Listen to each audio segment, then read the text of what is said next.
So a little over a year ago, BMW was going to start making you pay for subscriptions in your car. For example, cooled seats, heated seats, and basic safety features that come standard on your vehicle. Welcome to Nice Finance, and hopefully we can encourage each other to hang in there. If you haven't done so already, please consider liking the video, sharing the video, and also subscribing to this channel for more videos like this. You know, something that is really insane to me as I continue living my adult life is the fact that as these new cars are being made, I'm talking about this because I was looking into leasing a new car. As these new cars are being made, you are required to pay for a subscription for some of the upgrades. Like if you have a Tesla, you have to pay a premium each month to enable the premium features like Netflix, like Apple Music to an extent, which is really insane to me because if you're financing a car or you buy it outright and you have to pay a premium every month to access features of the car, why would you even get the car? Like that right there is a deterrent for me for any car that is requiring any subscription to access premium features. It's ridiculous because the car is already expensive enough. Most cars nowadays are expensive, and to have to pay extra a month for something that the car is in the car is ridiculous.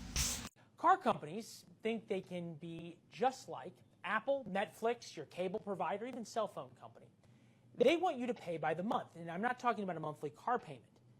They want you to pay for your monthly car payment, but once you buy the car, they want you to pay for subscriptions for all the cool features. Who can blame the car companies? They're just trying to make a buck here. What I think is so interesting about this, it's being so just do it over the air, otherwise known as things that could come included with your car.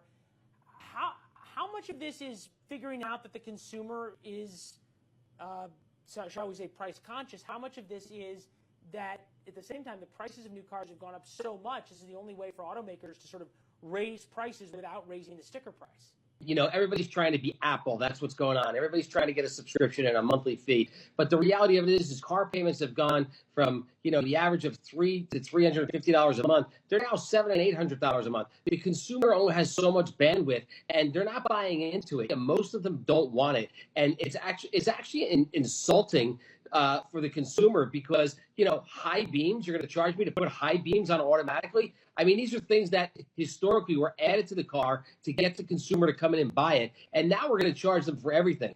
Hyundai will soon lock some in-car features behind a paywall. This move is very similar to what BMW tried to do last year, where they made heated seats part of a subscription service after you had already purchased the car, and even though the hardware was already there. Well, Hyundai says, you know what? We want a part of that in our smarter cars in the future. We want in-app or in-car purchases in our vehicles. And this is part of Hyundai's Features on Demand program, which is marketing jargon for pay-to-use features. So not only will you buy a Hyundai car, but you'll have multiple levels of subscription service in your Hyundai car that unlock various features. This is on the agenda of the newly founded Hyundai Connected Mobility, which was established in Europe last month, and it brings together the Mosi and car subscription and Blue Link service programs.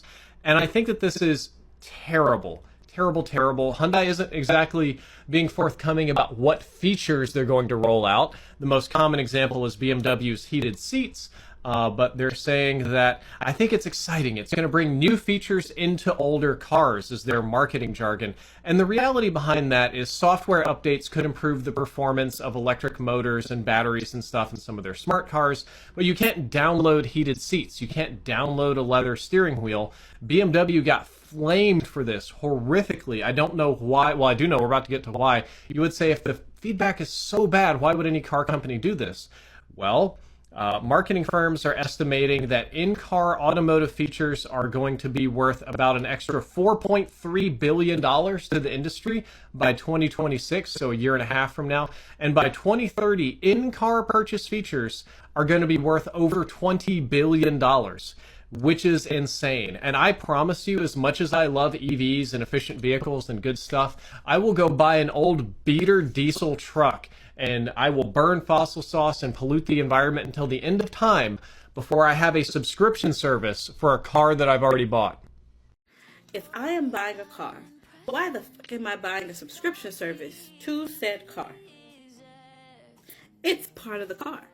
Is there now going to be subscription services for tires, for windows, for paint? BMW is back to charging people subscriptions for some of the most basic car features. Now look, it's no secret that BMWs come with some crazy aggressive looking headlights with some crazy futuristic technology. Like some of them have lasers in their high beams, some of them have matrix LEDs, which are LEDs that like beam high beams all the time, but they don't dazzle oncoming traffic by dimming some of the light particles. It's crazy stuff. Now in the past, if you wanted these features in your BMW forever, you would just have to make sure you optioned your car with these features.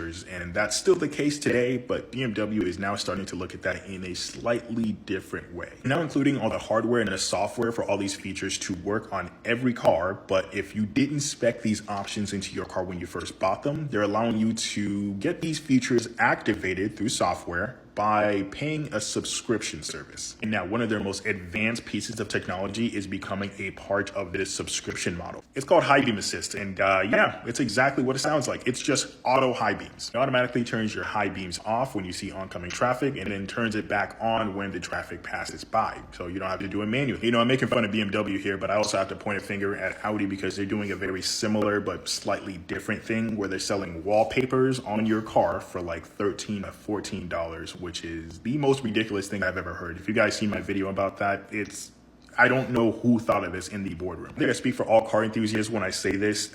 Nobody likes when auto manufacturers try to monetize every little thing. Wallpapers were a thing in infotainment screens way back with Hondas, and auto high beams should not even be a subscription service or even an option. It should just be a normal standard thing. It's like a safety feature. Soon, your car might not even be your car anymore. Automakers want to turn this thing you drive every day into a moving subscription. Cruise control, emergency brakes, heated seats, things already in your car, now all blocked by a paywall. And although this started with luxury makers, we're anticipating it to spread across the entire auto industry as corporations are rushing to tap into what's estimated to become a $200 billion market. What this really means is that car companies are finding new ways to keep people in perpetual debt. It's already incredibly hard to afford a car in the first place. It costs around $47,000 for a new one, and people spend on average over $700 a month to pay it off. We already underestimate how much we pay in monthly subscriptions, so this could become another burden on top of what's already the third largest form of debt